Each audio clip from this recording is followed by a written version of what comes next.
What's going on, everybody? Welcome to the Oly Kanoli Show. Today we got a special guest in Andy the chef. What's going on? What's going on? Welcome. Yeah, thank you for having me, man. No, of course, man. It's honestly awesome to have you here, and it's awesome that we kind of became friends through university, met in college, and then now we're both kind of going on our careers, going on our different paths and journeys, and it's just a pleasure to have you here and have a conversation. That's right. Thank you, man. Yeah. No, of course. And so tell me a little bit about yourself, Andy. Well, as you know, because you mentioned we were friends in college and everything, I lived the majority of my life, Pennsylvania. Right now, doing music, you know what I mean? Putting everything I can in my music career.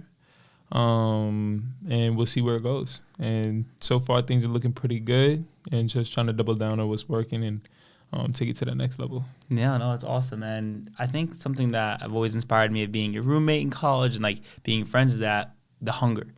You know, and like being passionate and being committed to the drive and wanting to succeed. Mm-hmm. That's one thing that actually drew us closer together as friends, is because not only were we similar in a lot of ways outside of like our drive, but we also are very creative souls.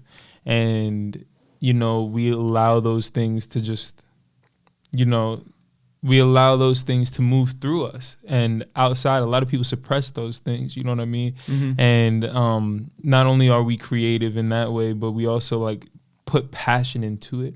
You know what I mean? No, so there's those two elements that dictate our lives, you know what I mean? Because we live through those things. And I think that's also like where our friendship is too, you know what I'm saying? And it's crazy too, because I never met someone who would stay up so late with me as a roommate and wouldn't get upset, and then also wake up early and crack of dawn and go get breakfast sandwiches together at the local spot where we had food at. Before the class. Before class. And it was a crazy experience too, because I basically lived with a bunch of soccer guys. Because again, playing on the soccer team, but you were basically the only one who didn't play soccer. The only one, yeah. And for me, I always thought that it was a nice release to like actually have a friend who wasn't part of the team, because for me, like, if I wanted to talk about other things, I had other interests. But sometimes in, like, university, people really make whatever sport they play, or whatever club they're in, or whatever major they're in, their whole personality. Yeah, their personality and their life. But you can't really blame them, though. I understand what you mean by, like, it's finally, like, a breath of fresh air not talking about soccer. You know what I mean? Can't blame them, though, because they're on a bus for so long. They're at practice. They're at lifts. They're at. It becomes your life. Always with their team. It becomes your life. Like, one thing I will say, I never regret it. I was going to play basketball in college, but I went to one meeting, and just the stress. Like, everybody just be stressing all the time about, oh, I can't do this because I have a game tomorrow, or I can't do this because I have practice, or I have to go to this place for a game, or it's just so time consuming, bro. And yeah, I was just like, nah. It just wasn't it for you. Nah, was it for me? Nah. And the thing is, though, I won't say it's bad, because a lot of people even said they had better grades during the season. Shit like that. I thought I did. And I like that. It's motivational. It's a test of discipline. You know what I mean? It keeps you on your grind, keeps you on your bully. But what are most of these people that played in college, are they playing now? You know, I respect those who play for fun. Outside of college, like, if you keep playing at all. Yeah. Like, that's the only thing. That's it's a passion for you. Like, you actually enjoyed doing the sport or whatever activity that you're doing because you actually love doing it. Because you like it, exactly. But some people did it as, like, almost like a job. Yeah. And that's where I kind of noticed the difference between me and some other people, is that I loved playing. And for me, like, I love training. And everyone's like, dude, like, you're lifting so hard, or you're going so hard over the summers and you're getting better every year. Why? Because I care. I care about improving my life. I want to be the best version of myself no matter what it is. It could be, again, like learning how to pick up a skateboard, learning how to shoot a basketball. It could be any new task or skill, but I want to get better at it, because what's the point of being mediocre at something when you can improve? And what's the point of being mediocre at it if you like it? If you like it, you should do the best you can. Like, I always think, take care of the things that you actually and genuinely like. Take care of the things that you care about. You know what I mean? So that's like an example of taking care of the things that you care about. But what I was critiquing exactly was like those who did it as a job, because then you're just wasting your time. You're putting hours and hours and hours and hours in college playing a sport, and then you don't do it afterwards. Yeah, it's like, what was the point? You wasted so much time. And not only that, it's like, you're saying just college, but to have played college soccer or college sports, you would have had to have played years and years and years before then to get you to that level. Exactly. And I understand when some people just kind of burn out. Like, they played since they were 4. You know, I started playing really late. So for me, I never got burnt out. So to me, I understand if someone's like, oh, I'm kind of burned out from the game. You know, that makes sense. Take some space away from it, but then kind of find the love for it again because you've enjoyed it for so many years. Unless they were put into it. Which is, again, another issue. You know, but that's just life, you know, and I think, again, that's what kind of gravitated us to be really close friends at university was the fact that we were both constantly trying to improve. And like you were starting your whole music career. And I remember like when you initially started, I remember just supporting you, just being like, do whatever you do, you'll do great, you know, and like just genuinely supporting you. When I studied abroad and you would call me and it'd be 6 a.m. there and I'm waking up in England. And I'm like, this man is grinding every day, day and night, day and night. That's when I first fell in love with it, for real. Actually, no, I realized I first loved it when I would go to this little studio, which is probably like 10-minute walk from my house. It was like this little like office space that my mom rented out because my mom was really into music, so she rented out the space that had a studio. And it was just like a laptop, some speakers, but it was still the studio, you know what I mean? And we respected it as such. So when I first started making beats, I would walk there and I would walk home listening to the beat I made over and over and over again, the whole walk home, and then the whole walk back the next day, the day after that. And I would just constantly think of things I could improve, just listening to it, like, do I like it? Oh, I like it. I like this. I don't like that. And that's when I really just started falling in love with it, just critiquing it and knowing that I could be better at it and knowing that it was fun, knowing that I was pretty good at it. And then I bring home a beat one day, and my brother was like, he listened to it. He was like, you made this? I was like, yeah. And that's when you know, like when someone's like, oh, you made this? Like, you cooked this up? Like, yeah, because it's like, it surpasses their expectations of you, which means you're better at it than they thought. Not only that they thought, but than you even think. You know what I mean? Because like, for someone to have given you that compliment, it have meant something. Especially somebody who knows you so well as your brother, you know what I mean?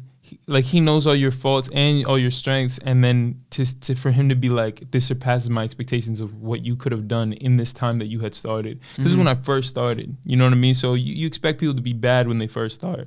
So that's why that was really like, yo, I got this. It's like that time, you know, where like, oh snap, like I could be good at this. Like I could be good at this, exactly. Like, I could really do something with this. And I think that kind of gravitated us to be friends even in that moment. 100%, bro. Especially because back in college, especially sophomore year, bro, my confidence, my self-esteem was like, I wouldn't say like I didn't love myself, but there's definitely some lack, you know what I mean? So when I made these things, I liked these things, these beats that I made, but I didn't think I was like where I could be as far as my potential. You believing in me helped me see that, you know what I mean? Like, you seeing the potential in me that I didn't see in myself. That's why I think everyone needs, like, even if you do support yourself, even if you do love yourself and everything. You need a hype man. You do need, I would say hype man, but like, hype man. Someone to support you for real. A supporter for real. Because when you say hype man, it has a negative connotation. I don't think it has a negative connotation, but people do. People put a negative connotation on hype man. Yeah, like all he does is gas him up. Like all he does is gas him up. Yeah, but that's not the point. But that's not the point. And the thing is,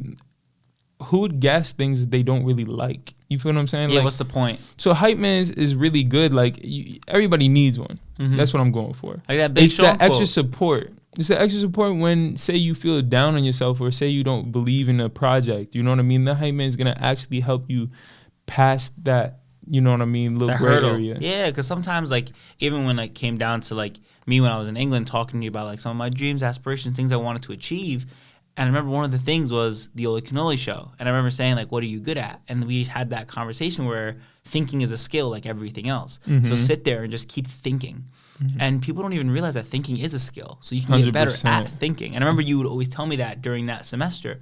And I remember telling you, like, well, I thought about it, and I think what I'm good at, what I'm passionate about, and I think what I've always been inclined to do is conversations. I love talking to people. I remember that about you. Like, when I first met you, I see on your social media, it said professional conversationalist. And it was so unique of something to put in the bio that I was like, nah, this dude's different. And I met you, and I was like, nah, he really do just be talking to everybody. And on some effortless, not only was it effortless, but it was also like you had a passion for it. Like, you liked it. You know what I mean? It wasn't like a chore to talk to people. Like, you genuinely talk to people because you just gravitated towards the energy of the human being. You know what I mean? It's fire. And I think that's something that, again, I'm so grateful of to have had someone like you as a friend within university, because not everyone's built this way, where they push themselves to the absolute limit. You know, where it's like, I'll sleep 3 hours a night sometimes just to get things done. Or I'll wake up and you'll be like, yeah, I'm still in the studio. I'm like, dude, it's 6 a.m. it's morning time and you're still in the studio. It's like, yeah, I didn't sleep yet, because you were so focused on improving that you got addicted to the growth. And I think that's the point. It's like people need to understand that to become something that you want to become, you got to do things you've never done. And when you do those things you've never done and you have to achieve it, and you want to achieve it, you can't have this like, oh, I'm going to do it some days I'm not. Nah, you got to live, eat, breathe it. Like, it has to be your life. It has to encompass who you are as an individual. But that's the hard part, bro, because when you say that, it's like, people need incentive, right? So the only thing that you can think of that people do it, even when they don't feel like it, is probably go to work. They go to work, but the incentive is money. It's money, yeah. But money's everybody's incentive. So the thing is, the only thing better than money is passion for something. That'll drive you like hunger. And hunger is such a good metaphor, because that's the one thing that'll move you. Like, you get up off your couch and you'll go to the fridge because you're hungry. It's a desire. You will go to the grocery store. Yeah. Yes, it's a desire. Like, it's not even a desire. It's an actual necessity. It's an itch. Like, I will die without this. You know what I mean?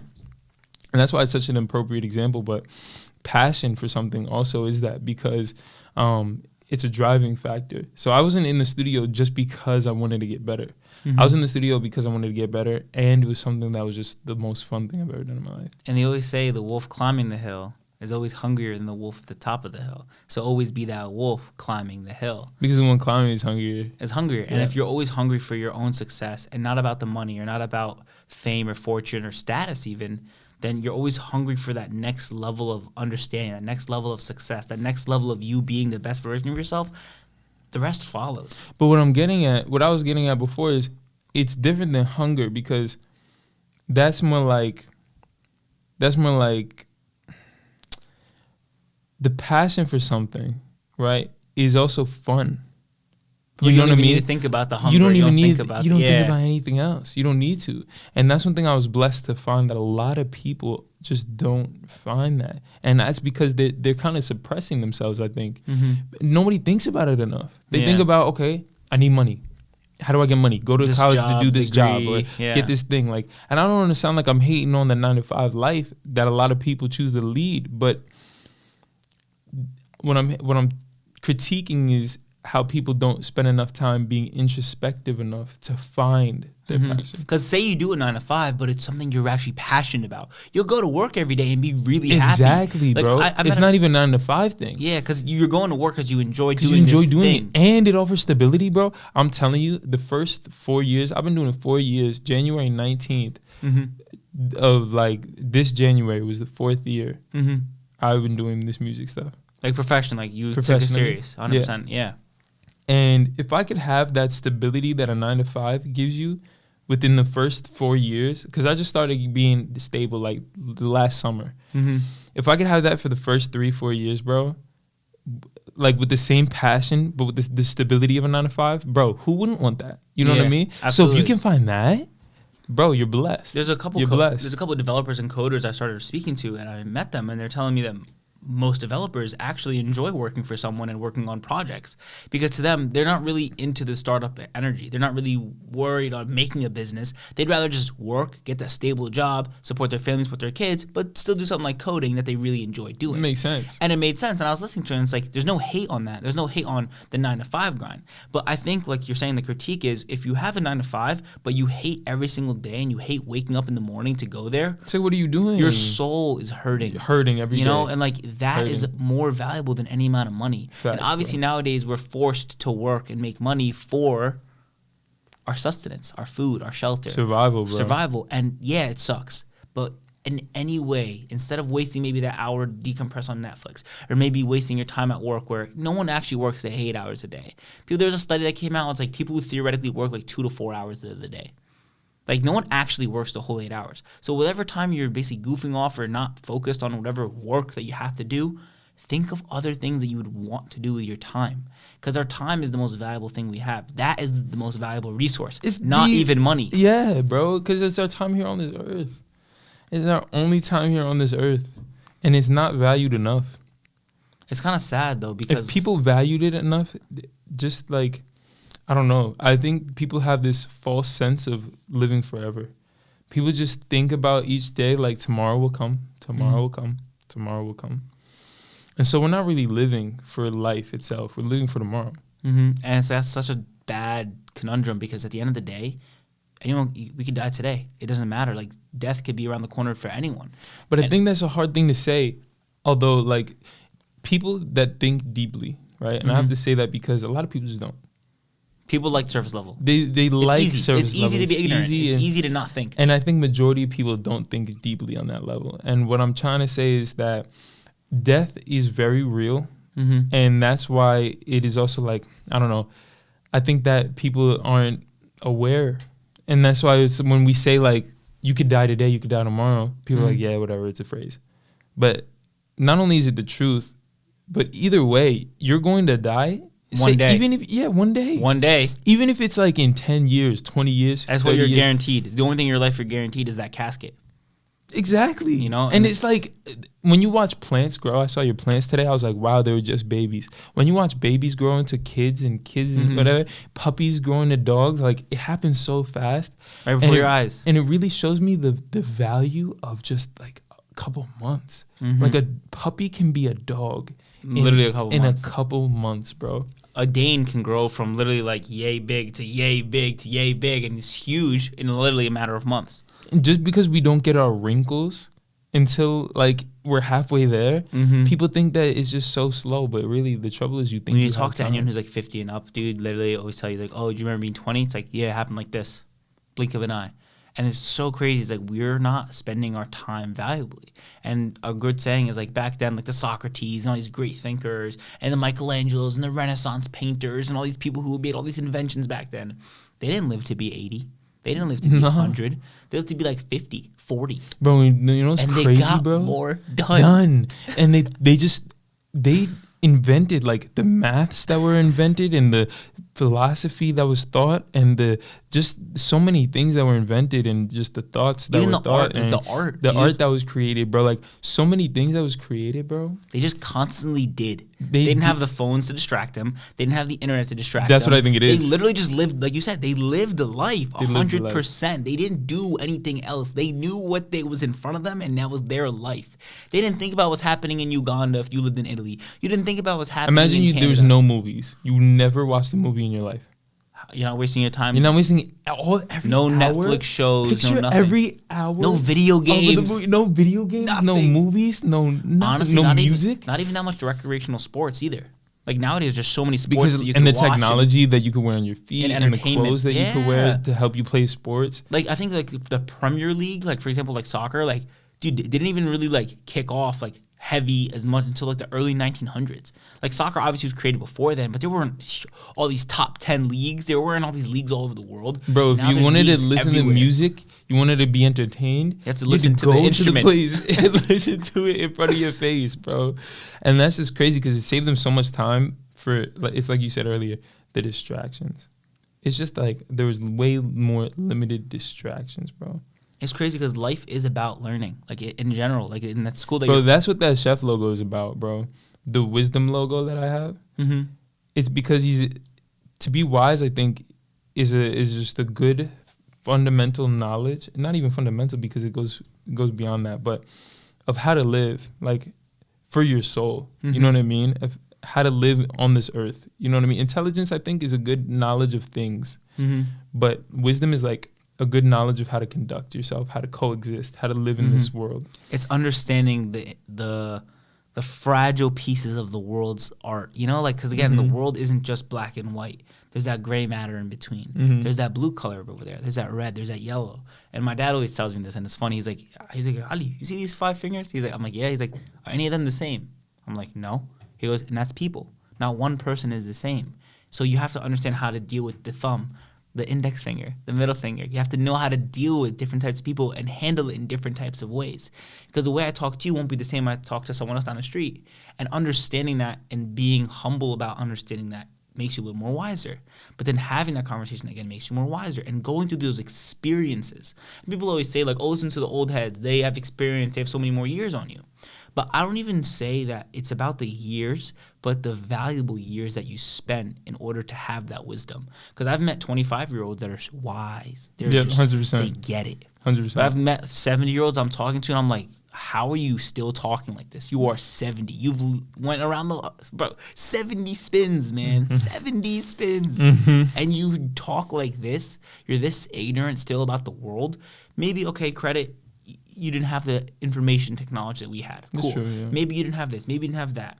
But at the end of the day, there has to be some sort of want to learn. And if you never wanted to learn more than what the school system gave you, then you've already failed. Right. And someone real close to me, my girl, she's a teacher, right? Okay. My girl's a teacher, and she said that she sees in her students, right? And she says the most curious ones are always the ones that are most intelligent. And I never even thought about that, right? And when she said that, I wanted to negate it and be like, nah, that's not true. You can be intelligent and not just display curiosity. But she was like, nah, it's the application of curiosity of intelligence. Exactly, the application of curiosity leads to intellect. You know what I mean? Like, you're asking questions, and to ask a question shows you not only your understanding or your piecing together of the thing, but it also shows like your application of the things that you're knowing or learning. You feel what I'm saying? And that's a crazy analogy or no observation, yeah, crazy observation. Awesome. Especially as a teacher, like you see it firsthand, and you see it in a different way. Like, I don't have the data of a whole bunch of people that are doing this one thing at the same time. Like, I don't have the same data, so it's crazy how, like, that's one thing that's very interesting about life. You know how we're all 5 fingers, we all have 5 different experiences, you know what I mean, as a finger on the hand, and perspectives, you know what I mean, and that also creates, it generates wisdom too, you know. But like you were saying, I think that the key to life is to continue to learn. Continue to learn and learn and learn and learn. And once you get better at teaching yourself, bro, where you can learn things without a teacher, that's when you really start to take off. What is something that you think you've done recently that you've basically taught yourself or learned that you're like proud of, that you think like? I would say skateboarding. Skateboarding? And as it sounds surface level, stick with me here, is skateboarding taught me how to teach myself. And once I learned that, you could apply that to anything. You could apply that to running ads on a business. You could apply that to getting better on the mic, like figuring out your sounds. You can get better at driving, like anything that you could think of. Once you can learn to teach yourself, that's probably one of the best skills you can generate. And skateboarding has taught me that, because skateboarding is a coachless sport. Like, yeah, if I'm struggling with like a tray flip, one of the guys would come around and be like, yo, you should do it like this, or if you worked on this, or watch your body weight here. But most of the time you're just trying it. You learn from the failures that you're creating, basically. And that's what goes back to that curiosity thing. Because if you're curious, you're admitting you do not know something. You're admitting to yourself that you don't understand something, so you're curious about it. And it's always the kids and the students that, even when I coach, basically, like, I've coached kids from like 3 years old up to like 16, 18 years old as like a private coach for soccer. And a lot of the kids that I notice that do really well are the ones that are focused, they're listening to me, but they're also kind of challenging me, where they're asking questions like, okay, well, like this? Or like I was coaching today, and it was like a kid throwing up the ball in the air. I was like, I'm teaching him the pillow touch. Throw the ball up really high and catch it and like making it a pillow. How are you doing that? And I was showing them, because again, I'm able to show them as a teacher. You have to be able to show the student, this is how you do it. Right? Because if you're going to be a teacher at something, you better be good at it enough to show them. And I was showing them, and like, how are you doing that? You're almost catching it. I'm like, yeah, because I'm using it as a pillow. My foot is a pillow for the ball. I'm watching these kids do it, and again, these kids are maybe like 6, 7 years old, throwing the ball up and down, and I'm watching. I'm like, yo, these kids are starting to actually get it. And I'm like watching these kids take better touches than kids I met in college. I'm like, how is this happening? Because they're just sitting there, they're mimicking, they're watching, they're learning, and they're applying, all in literally a span of 5 minutes. But they're 3 curious kids that want to know how to be better, and they showed up to that session to be better. But some kids will show up and they're not even trying to get better. That's why I think it depends, and correct me if I'm wrong. I would assume that teaching smaller kids is probably easier than teaching older kids, because I think that sometimes a lot of people assume that they know. Their worldview is also a lot more minuscule, so you it's can a lot more moldable. You can mold them better. And that's, again, they always say, like, give me a kid from 0 to 7, I'll tell you what kind of man he becomes. And it's kind of true. It's like what you do in those formidable years matters. Like, if you push your kids, like, there's a study that came out. It was like, oh, you want your kids to be geniuses, or you want your kids to be really smart? From 0 to 3, you have to be reading to them. You can't be giving them baby talk. You have to be speaking to them in complete, full sentences. And then from 3 to 5, you do certain things. Like, there's a guy who made all 3 of his daughters chess champions. Literally, crazy, just by making them play chess when That's they were 3, dope, 4, though. 5. That's fire. And they all became geniuses and chess champions. That's fire, though. And it's so cool to see that, because then that really shows and describes. And that's why I'm so like that jealous, learning. bro. That learning, they're like sponges, bro. Like I wish, and I feel like this is just a belief I have. I don't know how scientific it is, and I don't really care because I still believe it. Is that we all have that sponge-like learning in us, even in our adulthood. But it's just like we just don't tap into it. Like it's harder. It's harder to tap into our like childhood, our childlike instincts. I feel like it's also because we are so stuck in our ways that you'd almost have to shake. It's almost like this, right? Learning new language. Sometimes it's better to completely forget the old language that you have instead of translating all the time into what does this mean? Okay, now I have it. You know what I mean? Like, for instance, Spanish. I'm learning Spanish now. And all the time I try to translate it first. And then I comprehend. From Spanish to English? I think of what does this mean in what is this word in Spanish? What is this in English? Comprehension. Oh, my fault. Good. Comprehension, as in like, now what does this mean to me, right? So like, I think that what happens is adults, we completely think in the middle part. Whereas like, what does this mean in English? And we can't get rid of that to think of just Spanish comprehension. Spanish comprehension. You feel what I'm saying? Yeah, because you're balancing from like the words that you're trying to learn and understand to like the translation. But at the end of the day, like you're saying, it's easier to learn the Spanish words and use the Spanish words in that learning. I think that, for example, if I said fly, like get on top of the building and fly, you would think gravity, you would think impossible, you would think, okay, he's being stupid. You would think so many things away from what I just said.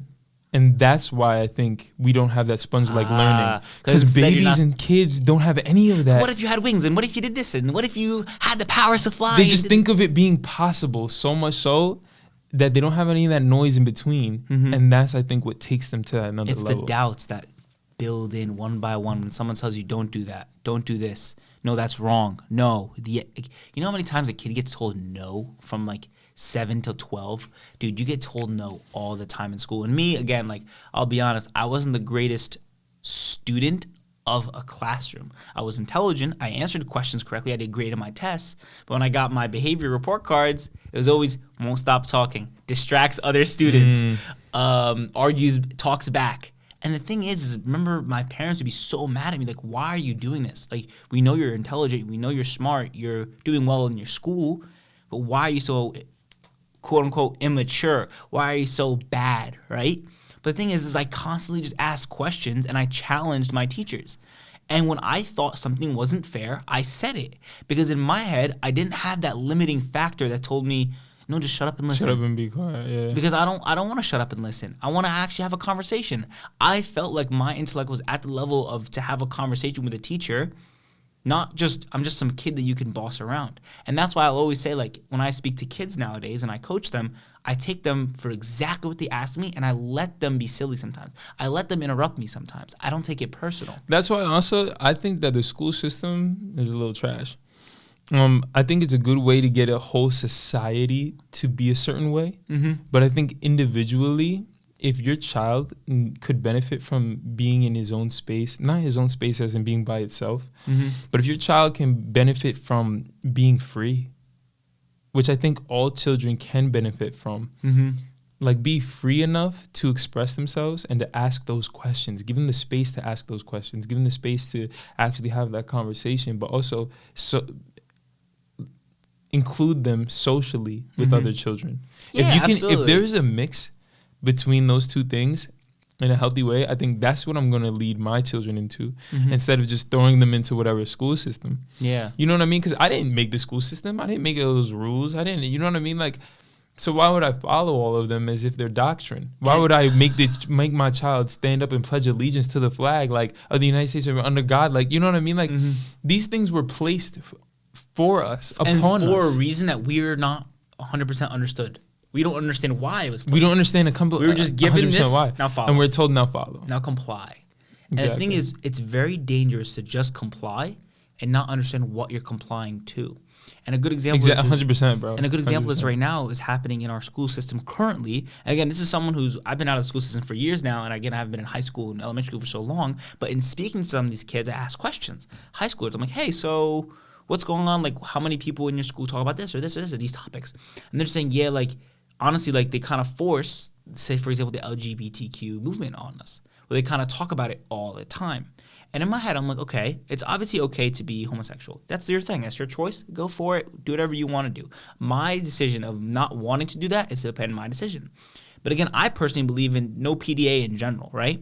But to then show kids and force kids to choose their gender identity when they're 8 years old, 7 years old, dude, when I was 16 years old, I didn't know nothing. You know what I mean? I was an idiot. Like, this is me saying honesty. And I would clearly say I was intelligent. I would say I was a critical thinker. I thought things through.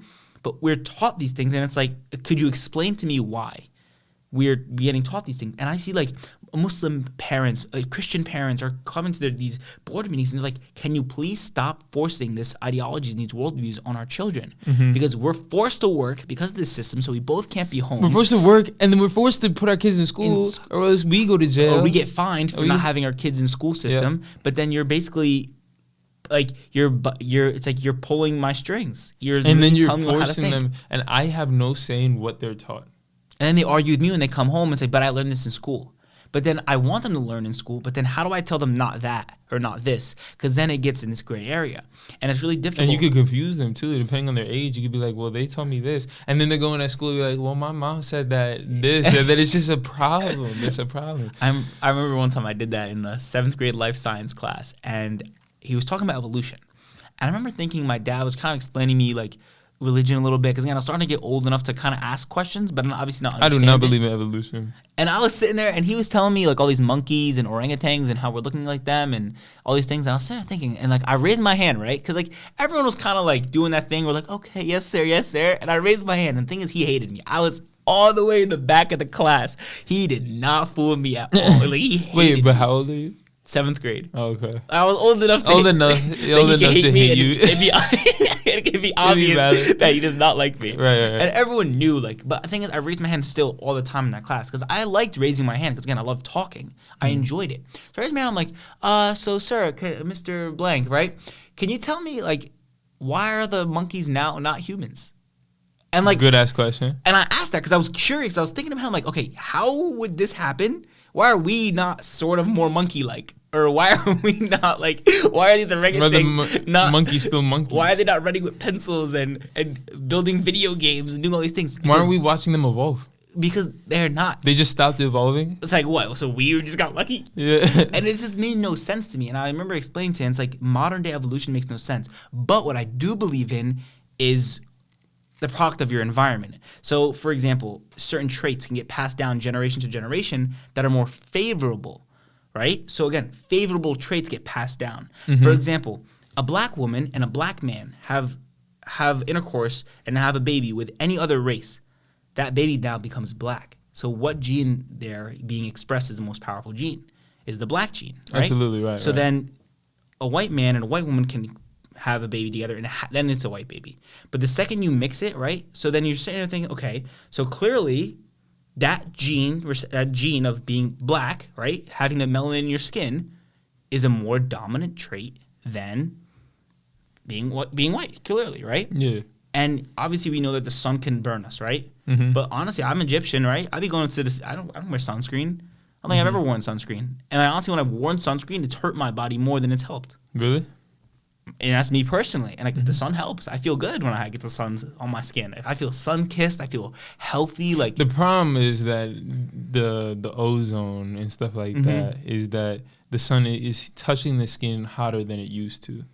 Well, not hotter, but more aggressive. We're messing with the atmosphere enough where it's not the same. But I remember I seen a study recently that's saying that the ozone layer is almost completely healed now. Yeah, I heard that too. Yeah. So I mean, I'm good at that. No sunscreen. No sunscreen for me. Yeah. And it's kind of amazing. I remember reading a study and saying that there's certain sunscreens that you put on by certain companies, right, in America, that actually cause cancer. Because again, putting your bone on your skin.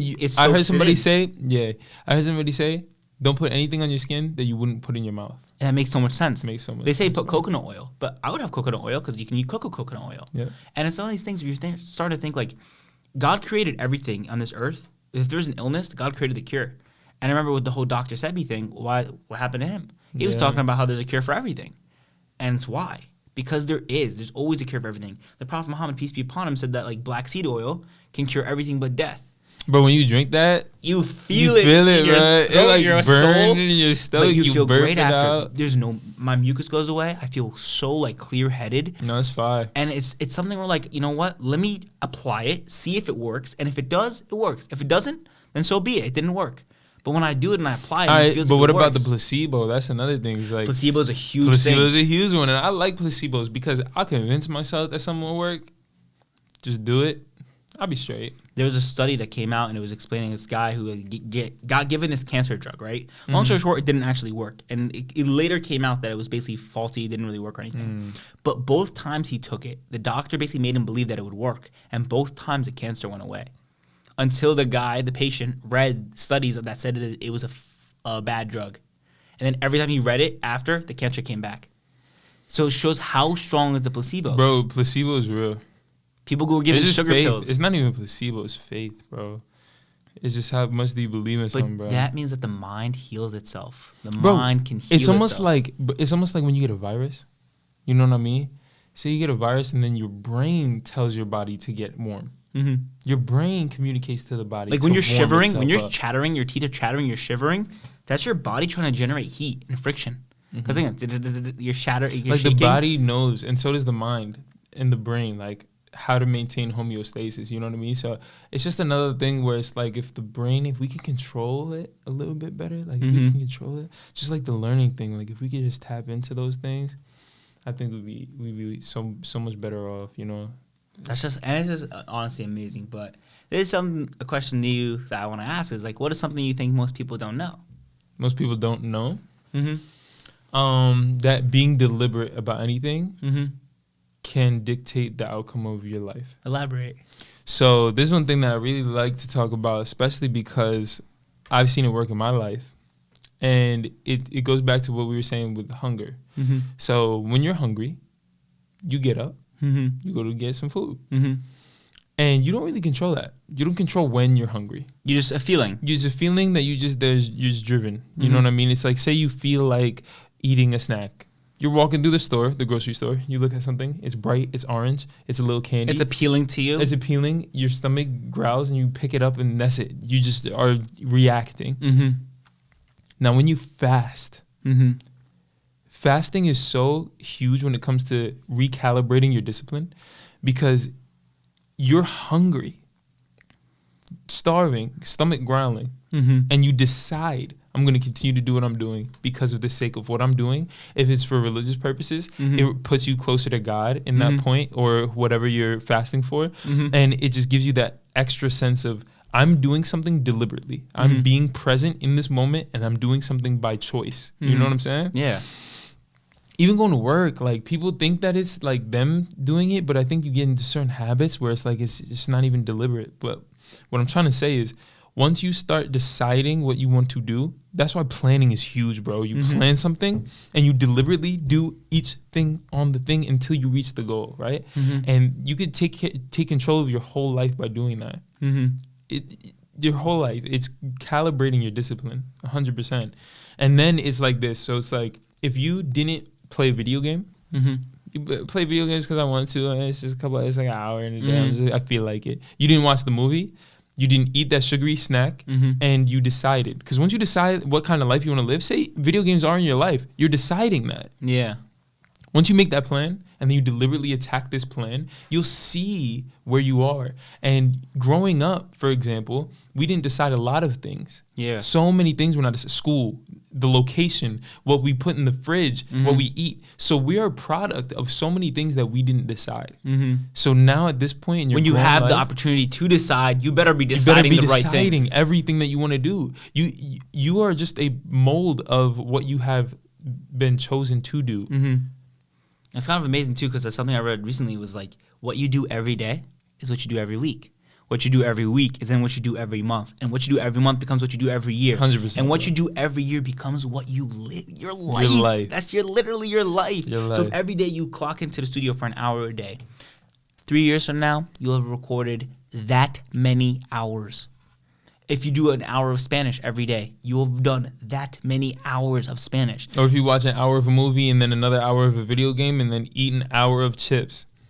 Those are all adding up. And the detrimental side. Yep. It's either you stack your chips in the right side or the left side. You decide. And the thing is, the short-term gratification will always be there. To eat a bag of chips, easy to eat. You could bag of chips in what, 30 minutes? And you feel good. You're like, that was so yummy. So yummy. But then the next day, how do you feel?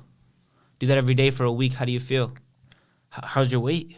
What's happening to your weight eating all that processed food? Yep. Oh. What's happening to your mood eating all that processed food, you know? Eating those extra additives in the food, the dyes. What's happening to your hyperactivity? The thing is, though, I would respect somebody who's like, I'm choosing to do this. Like, I do not care. I like this. And like, that's fine. And the thing is, that's like when people say weed makes you lazy, right? Mm-hmm. It's like lazy people are lazy people. Mm-hmm. You know what I mean? Somebody can decide what they do when they're high off weed. Mm-hmm. They can decide that I'm still going to do this. I'm still going to go to class. I'm still going to go to practice. I'm still going to do all these things. You could be a functioning pod. Like I remember seeing something like there's functioning alcoholics. Obviously, alcohol is a little bit different, but like some people literally do function still. They'll like start their day with a little bit of liquor and their coffee, and I'm like, huh? Mm-hmm. And they're driving to work. I'm like, you are bugging.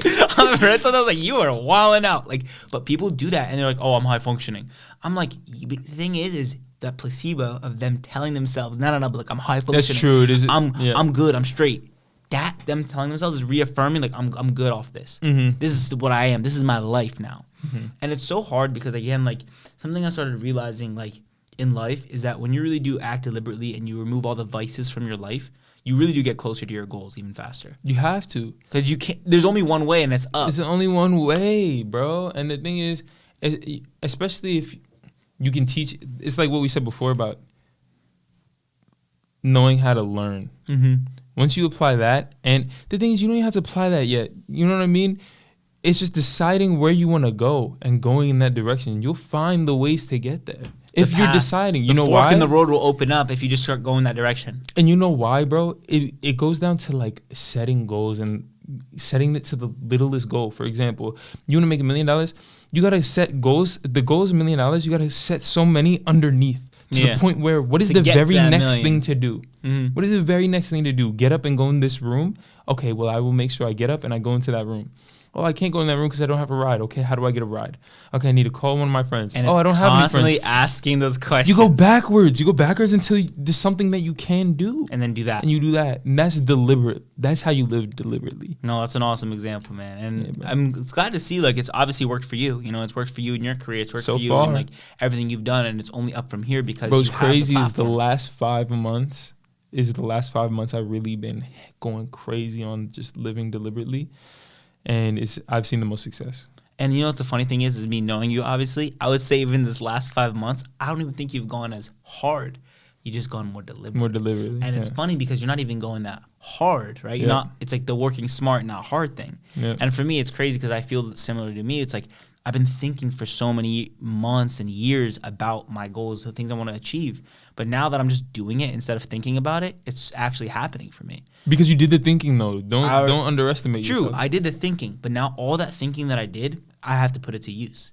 You can't sit there and think for no reason. You have to think and then act on the thinking you've done. And something I saw also recently was, it was like going back to the child thing where it's like, you know, children are always asking those questions and they're curious. It's like, don't be childish, but be childlike.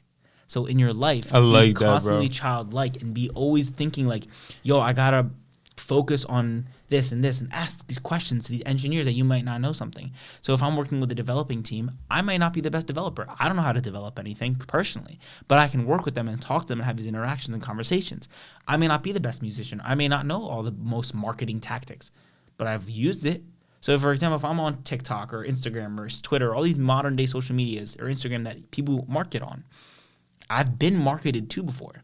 So because I've been marketed to, it's just you're paying attention. You know how to market as well. Okay, if you've been marketed to. If you're paying attention, absolutely. But most people just soak up. Most people don't, exactly. And just don't even realize what's happening. Yeah.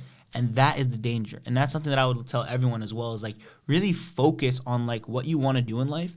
Focus on who's trying to manipulate you and who's trying to take something from you. Because at the end of the day, this world is a dog-eat-dog world. People are wicked in this world. People aren't going to be super honest and friendly and genuine. People are going to try to snake you. People are going to do the wrong things. Because again, this world isn't perfect and it was never meant to be perfect. This life is merely but a test. And because life is but a test, you have to ace that test. You have to be above the negative. You have to be above the people that are going to hurt your feelings. You have to be above the people that are going to do the wrong thing. And always understand that there's forgiveness in everything, and there's forgiveness in yourself, most importantly, where you're going to make mistakes. You're going to mess up. And if you're not messing up, and you're living too safe, then you're never going to learn anything. Yep, again, very true. Being that curious person. So it's awesome, dude, that like, again, like everything you're talking about with like your life, everything you've been through with the music, and like obviously like you were saying, like moving around from place to place, being all these different types of places, and me knowing you again in college and like watching your growth has been amazing. And then to watch us now being young men deliberately moving towards our goals is such an exhilarating feeling. And again, it's something that I want to share with others and get others to also think, hey, how can I deliberately move towards my goals? Whether that be get a really good 9-to-5, whether that be get that degree, whether it be the best person on your high school sports team, whatever it is, just move deliberately towards it and think of all those ways to get to that level. Yep, 100%. And then just stay stacked chips, level up. Level up. Just keep leveling up. Exactly. And just move deliberately and level up. Exactly. And so one of the things I do on the Oly Kanoli Show is I always ask, what is a word that you want to learn in Arabic? And so what is the word you want to learn in Arabic? Well, going off the theme here, I'd like to learn the word success. Success. So success is actually a funny word in Arabic because, again, like in Arabic, there's multiple ways you can say things. So if I'm saying like, inta nagah, it would be like, you're successful, you've passed. So you say Inta nagah. Inta nagah. Inta nagah. So it's like you're successful, you've made it, or you've passed. And it's kind of like a good way to say it. And again, success is that. You're passing something. And it's so cool to kind of try to translate it literally because like you're technically passing. You know? But it's like, what are you passing? I'm passing that level, that barrier, that thing, right? And it's also the other definition, succession, for example, like the next one to come. In succession. And that's the funny thing is everyone's like, I want to be successful. But the thing is, to be successful, you have to be constantly in that improvement. You can't just succeed and stop. No such thing.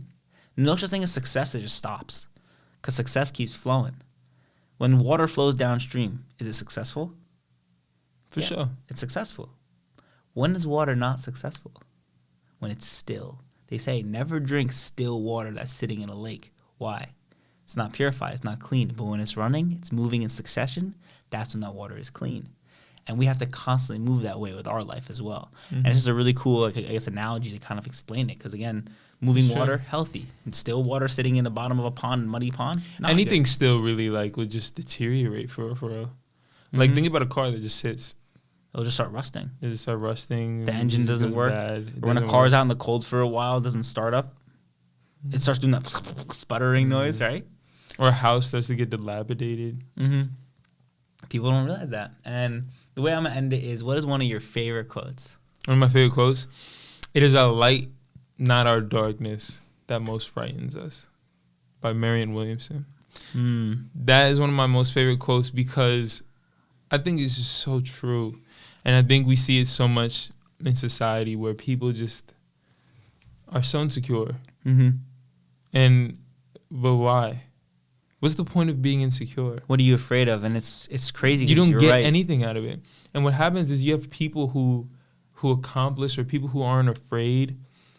And being around somebody, you ever been around somebody who's just so authentically themselves with their mistakes, with their faults, but with their greatnesses as well, with their light. They're just so authentically themselves that it kind of makes you feel like you put down your own barriers and it allows you the same freedom to be yourself. And I just think it's great because it allows your light to shine, to break those barriers, you know what I mean, and be yourself. Or say you accomplish something great, it inspires me now. Now I'm inspired to do something great too, you know what I mean? And instead of being afraid of that light, I think that, you know, we all should just be more open to letting it shine, you know what I mean? And it's true, man. Sometimes, like, for me, I get afraid to succeed at some things. But then sometimes I snap out of it. I'm like, yo, demand the ball. Demand this out of yourself. Demand the next level. And if you're not demanding it and moving deliberately towards your own successes and you're afraid, it's like you can't be afraid of how someone might judge you. Not everyone's going to love you. Not everyone's going to like you. But you have to like you. You have to love you. That also helped me explain it a little more of why I like the quote so much. Like, it is our lightness. It's our light, not our darkness, that most frightens us. It's because you know your darkness. Mm-hmm. You know what you're bad at. You know what you kind of suck at. Yeah. You know what you're not good at. What you could fuck up and shit like that. But you don't know if I demand the ball right now, and I get it. What am I gonna do with it? Mm-hmm. You don't know. For example, if I get on stage and the whole crowd is like just screaming my name and everybody knows the words to all my songs, like I don't know what comes after that. Mm-hmm. I know what would happen if I were to go up there and get booed or whatever. I know what would happen if nobody was screaming my songs, because it's happened already. Mm-hmm. You know what I mean? I was nowhere near what I wanted to do with my music for the last 3 years. You know what I mean? So like I already know what my darkness would look like, and we are scared. We're deathly afraid of what we don't know, because we never experienced it yet. Because we never experienced it, and that's why I think a lot of people just cower at their light.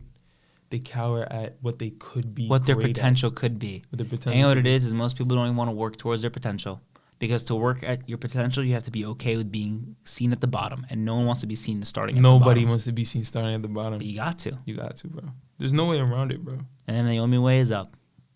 But again, thank you, Andy the Chef, for tuning in. It's been awesome to talk to you. It's awesome to sit here and have a conversation with you. Great convo. So down below will be the link to all his platforms, all his streaming platforms. Please check him out. Andy the Chef, excellent guy, great person. And again, he's a visionary. He has more than just music on his hands. So be on the lookout. And I'll leave in the comment section below, and I'll leave down in the description as well, the application. If you want to be here on the show here and talking with me and being where Andy the Chef's at, please apply now. I'm really looking forward to it. I'll see you next time on the Oly Kanoli Show. Peace.